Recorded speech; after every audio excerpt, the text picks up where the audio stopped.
নমস্কার, জয়রাম, জয়রাম। ছুটির দিন রোহিণী মজুমদার ঠাকুরের বাত আক্রান্ত পাখানি কোলে নিয়ে মহামাস তেল মালিশ করছেন। অন্য পাখানি প্রভাতদা বুকের উপর রেখে গান গাইতে আরম্ভ করলেন। প্রথম লাইনটি হইতেছে, ঢলো ঢলো কাঁচা অঙ্গের লাবণী অবনী বহিয়া যায়।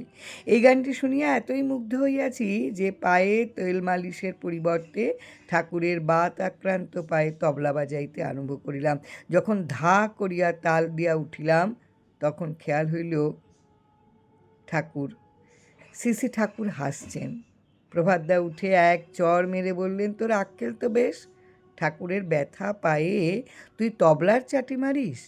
প্রভাতদা ঠাকুরকে বললেন, আপনি বা কেমন চুপ করে আছেন? ঠাকুর বললেন, কাহারো কাহারো ভাব নষ্ট করিতে নাই কখনো।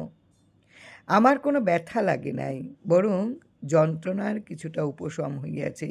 জয়রাম, জয়রাম। রোহিণী কুমার মজুমদারের লেখা শ্রীগুরু শ্রী শ্রীরাম ঠাকুর থেকে আজকের নিবেদন।